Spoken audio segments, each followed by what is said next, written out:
Okay, guys, you will not believe this. The US just banned Somali nationals for 25 years. Yes, 25 years. That's basically an entire generation missing out. Wow. So, what's the reason behind this? Apparently, some people thought it was a good idea to run a fraud daycare. Like, really?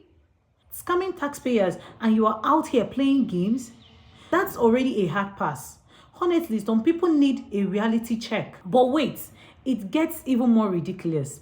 They are going around saying America will become Islamic. And on top of that, threatening the US like Somalia is about to take over. Let's be real. Somalia can barely keep the lights on half the time. And now you are out here giving doomsday prediction about USA. Slow down. So now America basically like, nope, handle your dream somewhere else, not here. And honestly, I get that. Fraud, threats, and big promises of the word denomination. That's a hard pass for me too. But here's the thing. This isn't just punishment. There is a reason. There's a reason this ban is 25 years. And later, we're going to break down what that really means. Why such a long ban? And why some people's confidence might just gotten out of hand. Welcome to my channel. My name is Faith, and if this is your first time here, please subscribe, share, and hit the notification bell. Credit goes to the original creators for every single clip used in this episode. We've got more clips and conversation coming your way, so stay tuned. Let's chat. I am from Somalia. And Trump said, Somalia is garbage. It's not garbage, it's gold. Then go back. I don't understand what it is with these people. If I live in a country that I'm like, it's gold, I'm never leaving. Go back. Just go home and take your shitty food with you. The US are really trying to ban Somali immigration for 25 years. The American politician called Brandon Gill has introduced a bill called the Somali Immigration Moratorium Act. The bill would pause immigration from Somalia for 25 years by amending US immigration law. This bill would basically block most new visas, green cards, refugee and asylum protections, and work permits for Somali nationals for 25 years. This wouldn't affect people who are already in the US before the enactment, as well as current green card holders, official visas, and diplomats. Brandon Gill is framing this as protecting national security, taxpayers, and social cohesion. He claims that issues like welfare dependency and fraud in the Somali community justify this ban. And again, this is just a legislation and is yet not passed as law. Let me know in the comment section down below your thoughts about this whole situation. Core part of American sovereignty is the ability to determine who's able to enter our country. And the sole purpose of our immigration system is to benefit American citizens. That's why today I introduced a bill that would implement a Somalia immigration moratorium. Mr. Speaker, we've seen the multi-billion-dollar Somalia fraud scandal just in the past week, and Americans are furious. And the reality is that Somalian immigration makes America less prosperous, less safe, and less culturally cohesive. My biggest fear in life is that this man may never witness our full takeover. Yes, he may never witness that. He already witnessed our partial takeover, our little success in America. And he is the reason actually I know that the community in America is thriving. He is how I know. It's like, he's how we measure our progress. If he doesn't tweet, somebody messed up. I know it. Somebody fucked up the plan. If he tweet, I know. We're doing the right things. Yes, that's how I know. So, he's old and sick, I know. He may not witness our full takeover, but I promise you that his sons will witness. Just like him, we came to exist in this country. See? The land of free men, the land of opportunities. And we're here. Yes. And we're not leaving, actually. We're not going back. What do you mean go back? You should go back first. You see, if you come first, you go first. See? Just like you. Tell me how you own this land. Explain to the world how this land became your land. Tell the world. Does large-scale Somali immigration make Minnesota stronger or weaker? Certainly stronger. Certainly stronger. Do you know what percentage of Somali-headed households in Minnesota are on food stamps? No. 54%. Do you know what that number is for native Minnesota-headed households? Well, to be clear, a majority of the... It's 7%. There's a big difference between 54% and 7%, is there not? Excuse me, sir, could I answer the question? Let me move on. We've got a lot of questions here. What percentage of Somali-headed households in Minnesota are on Medicaid? I don't know. It's 73%. Do you know what that number is for Minnesota native households? Again, you're using the phrase Minnesota native households, but the majority... The number is 18%. That's quite an astounding difference. I think we would agree. Can I answer the question, please? Let me ask you one more, and then we can go on to that. What percentage of Somali-headed households are on welfare in general? I don't know. It's 81%. What about, let me just ask you, after 10 years of being in the United States, what percentage of Somali immigrant households continue to be on welfare? I don't know. The number is 78%. So even after 10 years, 78% of Somali immigrant households continue to be on welfare. Do you know what that number is for native Minnesota-headed households? Again, you're using non-Somali immigrant-headed households. If I can just answer the question, when you're using the phrase native Minnesotans, the majority of Somali Minnesotans are as Minnesotan as any of us. They were born in the United States. It's only 8,000 of the 108,000 Somali. Nevertheless, the welfare usage is astoundingly different. So this report follows Congressman Gill's announcement that he's introducing a 25-year moratorium on Somali immigration into the United States. So when we were talking about this, he said this essentially ties into the issue that we're dealing with in DFW, which is large-scale Islamic immigration. And not only that, but it's a failure to integrate into society. So we've seen Epic City, we've seen a lot of other developments such as a mosque in Leander, where these communities form enclaves. Instead of integrating and becoming American, they end up forming these highly Islamic developments and trying to essentially plant colonies around the DFW area. Here's why mass Somali immigration is destroying Texas communities right now. Hi everyone, I'm Heather with the Dallas Express. Today, we're diving into Representative Brandon Gill's explosive push for a 25-year Somali immigration plan, the fraud, welfare abuse, and cultural shifts hitting Dallas hard. Representative Gill is sounding the alarm on mass Islamic migration transforming Dallas-Fort Worth area. In our exclusive interview, he pointed out mosques popping up all over the DFW area and schools handing out Sharia pamphlets.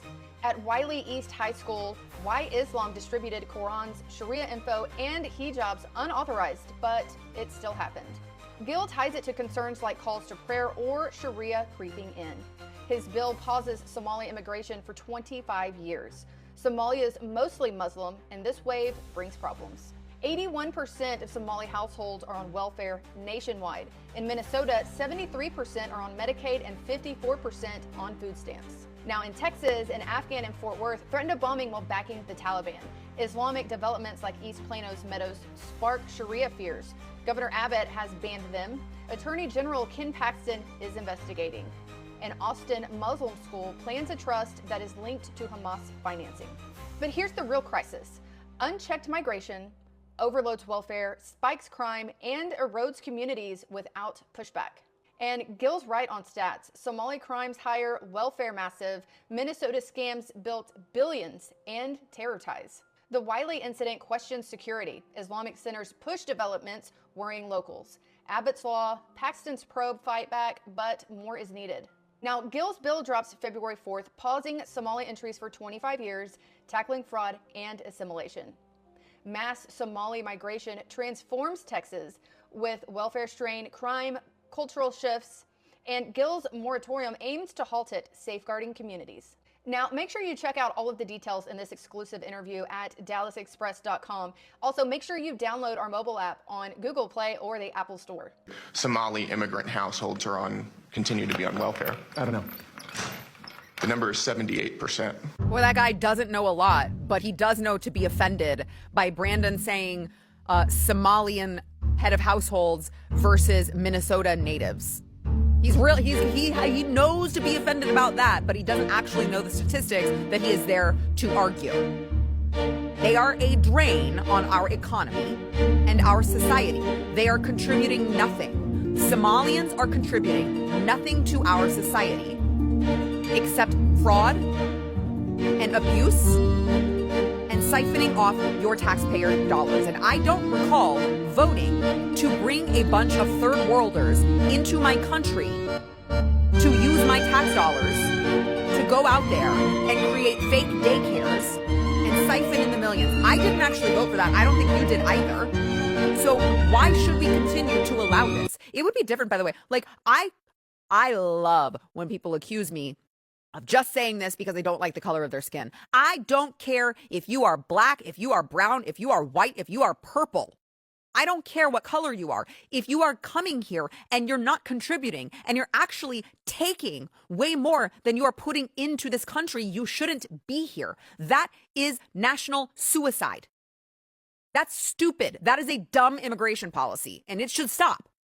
By the way, like, it's the Somalis who admit that they were taught by their own community to abuse government benefits. Even though I spoke very good English, one of the things that I was told to do is go find a discounted housing section 8, which I didn't know what actually it was, and sign up for all the other community benefits within the government or the state. I wasn't ready for that. I wasn't ready for a pushback against this idea of sort of melting into America, becoming part of America. And right. Let's just be very clear that I haven't arrived here as a young man. I mean, I came here at age 29, so I was well informed about my culture and my community growing up in the civil war in Somalia. Incredibly, you're telling me you not only were discouraged from integrating into America, but you were also encouraged to stick to your tribal allegiances from back in Somalia, and those tribal allegiances and divisions remain here in America.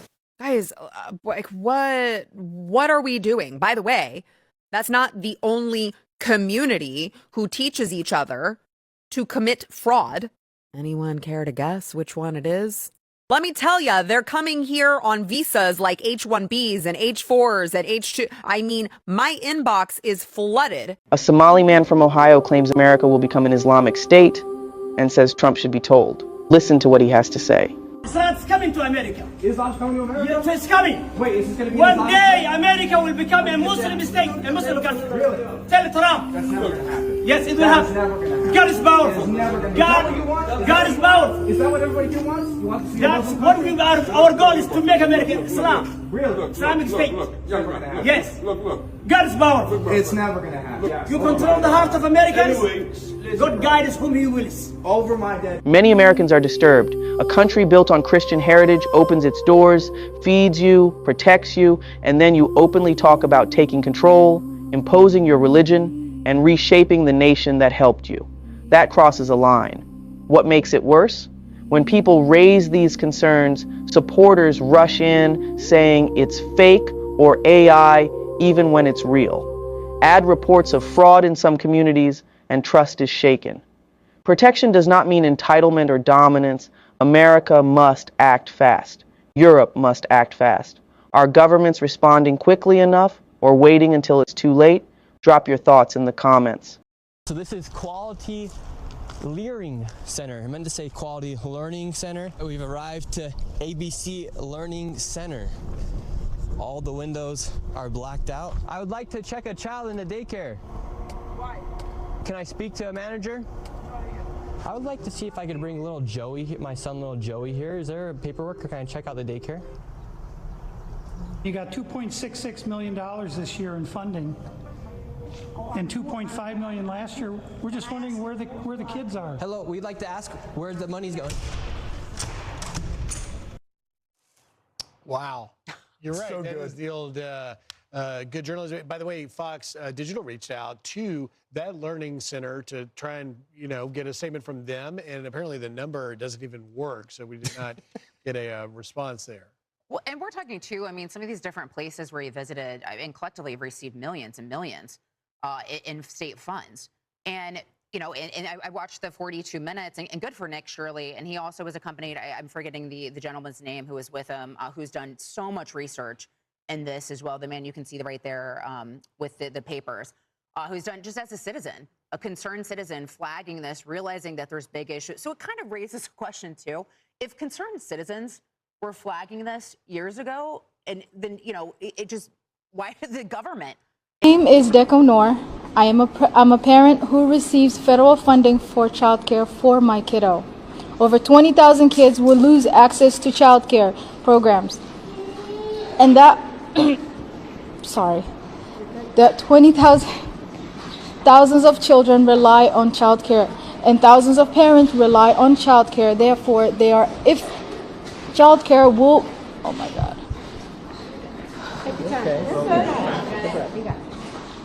I'm currently a medical student. I rely on childcare. I work. If childcare is cut, I'm unable to work or go to school. I understand fraud is bad.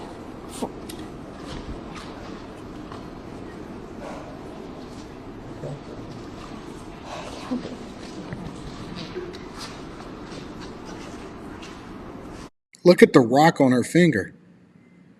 Look at the rock on her finger.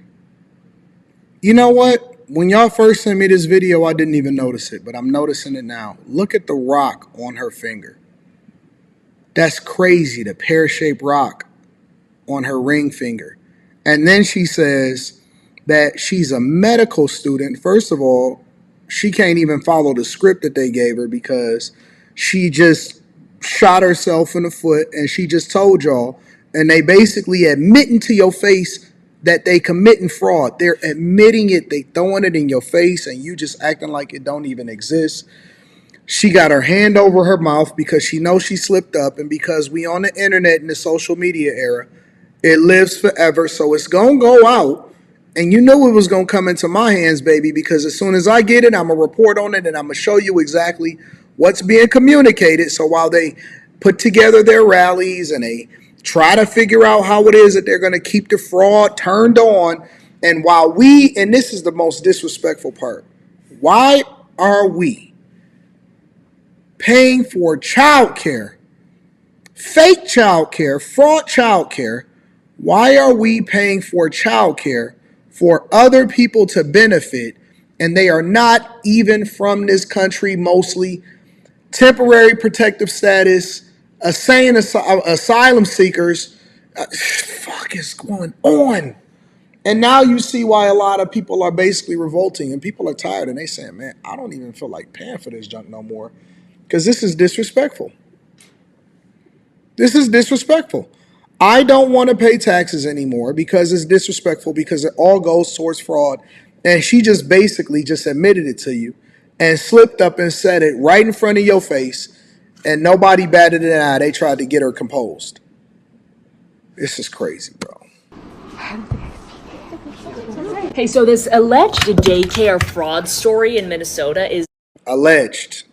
Not over. Here's an explainer of recent events. On December 26th, YouTuber Nick Shirley posted his video about that alleged fraud.